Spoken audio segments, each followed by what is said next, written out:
Ever imagine being robbed of justice, like really robbed, for decades? That's what happened to Iwao Hakamada. Yeah, his story's unbelievable. This guy was a professional boxer, even ranked 6th in the world at one point. Sixth in the world, and then his life takes this insane turn. Totally. We're diving into his story, the Hakamada incident, and what it says about, well, about how justice can really go off the rails sometimes. It's kind of terrifying, honestly, and we're getting into the nitty-gritty using excerpts from Hakamada's own Wikipedia page. Right, we're treating it like a primary source, Mm-hmm. highlighting all the insane details and piecing it together for everyone. So picture this. June 30th, 1966, Hakamada's boss, a big name in the miso business, is found murdered. His whole family, too. Brutal scene. Absolutely horrific. Their house was completely engulfed in flames. It was a huge deal at the time. People were terrified. And, of course, the police need someone to blame. Enter Hakamada. He went from being a guy who even tried to put the fire out to suspect number one. But how do they get from point A to point B? What evidence could they have possibly had? Well, after almost 2 weeks, they get a confession. But, and this is a big but, Hakamada claimed he was forced into it. 2 weeks? They interrogated him for 2 weeks straight. 264 hours. He said they kept him awake, denied him basic needs. It was a whole thing. Brutal. Was that, like, normal back then in Japan? Hard to say for sure, but let's just say Hakamada's case wasn't an isolated incident. The system really seemed to value confessions above all else. Makes you think twice, right. But okay, even with the confession, they had to have something concrete, right? Like fingerprints, something. They presented blood-stained clothing they said was Hakamada's, claimed he was wearing it during the murders. Then they said he changed into pajamas before setting the fire. Makes sense. Except where were the pajamas then? Exactly. Never found them. Poof! Gone. Plus, get this. The bloody clothes. Too small for Hakamada. No way! They tried to make that fly in court. They claimed the clothes shrunk in the miso tank. Seriously? Oh, it gets better. Yeah. They tried to use a label on the clothes as proof, said a B on it meant big, for a large size. Oh, come on. What did it actually mean? Black. As in the color. Mhm. It cast huge doubt on the whole investigation. People started thinking, was this planted? Planting evidence. That's insane. So no pajamas, questionable clothing, but the blood had to match, right? DNA testing was still a long way off. They only had blood type analysis back then. Way less reliable. So even with all that, they still went after him. It was enough for the judges at the time. Hard to believe now. What about a murder weapon? Did they find anything like that? They found a fruit knife, yeah. Huh. Claimed it was a murder weapon. But experts later said it was way too small to have caused the type of injuries on the victims. Okay, so we've got a shaky confession, missing evidence, clothes that might not even belong to him, and a murder weapon that doesn't make sense. This whole thing sounds made up. And yet, despite all those red flags, despite the fact that even the judges couldn't agree on a verdict, Hakamada was found guilty.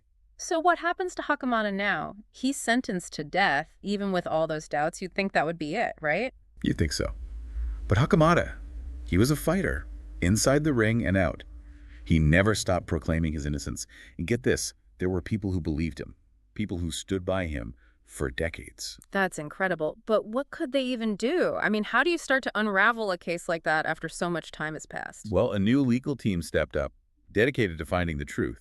They spent years gathering evidence, filing appeals.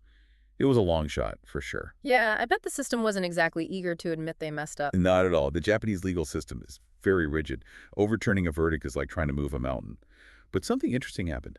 The Japanese Federation of Bar Associations, the JFBA, they got involved. The JFBA, now those are some heavy hitters. That must have been a turning point for Hakamada. It was huge. They saw the injustice, threw their support behind a retrial.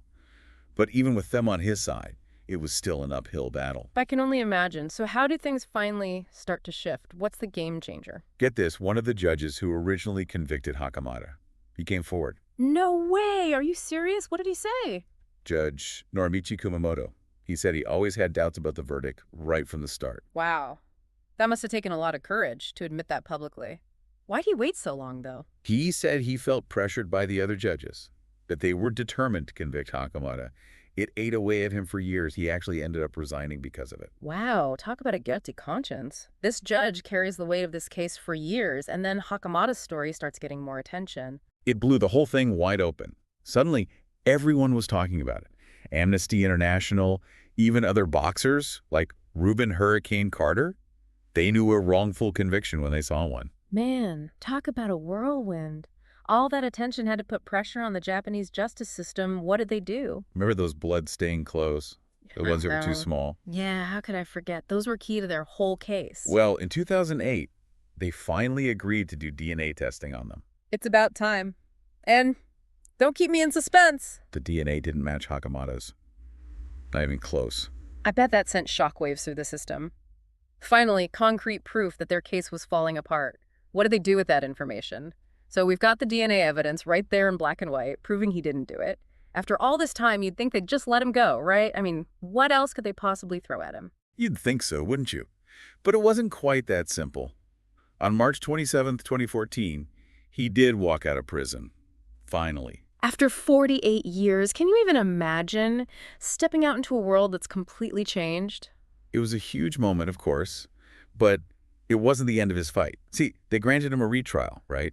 Acknowledging that maybe, just maybe, they messed up. Okay, so a retrial. That makes sense, I guess. A chance to hear all the new evidence and clear his name once and for all, right? Right, but the prosecution, they appealed the release. Are you kidding me? They appealed it. After everything he'd been through, they still wanted to keep him tied up in court. It just goes to show how hard it is to admit a mistake, even when it's staring you right in the face. Unbelievable. So what happened? Did the appeal go through? Did Hakamada end up back in prison? It went back and forth for years. The Tokyo High Court actually overturned his release in 2018, but his lawyers appealed that to the Supreme Court. More years of waiting, more uncertainty.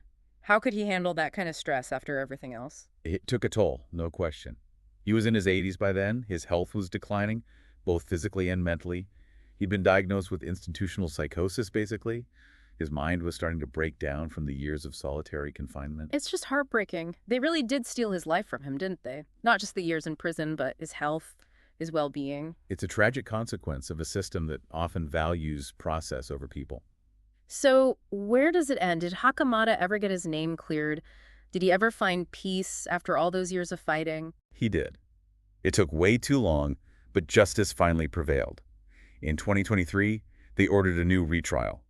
And then, just a few weeks ago, September 26th, 2024. That's today. Exactly. Today, he was found not guilty. 58 years after this whole nightmare began, he was officially completely exonerated. Wow. What a moment. To live long enough to see that day, to finally hear those words, not guilty, it's almost hard to believe. It's a testament to his strength, his resilience. He never gave up, even when all hope seemed lost. And it makes you wonder, how many other Iwao Hakamadas are out there? How many innocent people are trapped in a system that's supposed to protect them? That's the question we all need to be asking ourselves. Hakamada's case, it's not just some isolated incident. It's a mirror reflecting some very uncomfortable truths about our justice systems, about our humanity. We can't afford to look away. We can't let ourselves become numb to these stories, no matter how difficult they are to hear. Exactly. We have to keep asking the tough questions, keep fighting for a world where justice isn't something that takes decades to achieve, where everyone, regardless of their circumstances, has a fighting chance. Iwao Hakamada's story reminds us that even in the face of unimaginable odds, even when the system seems determined to crush you, hope never truly dies. We just have to keep fighting for it.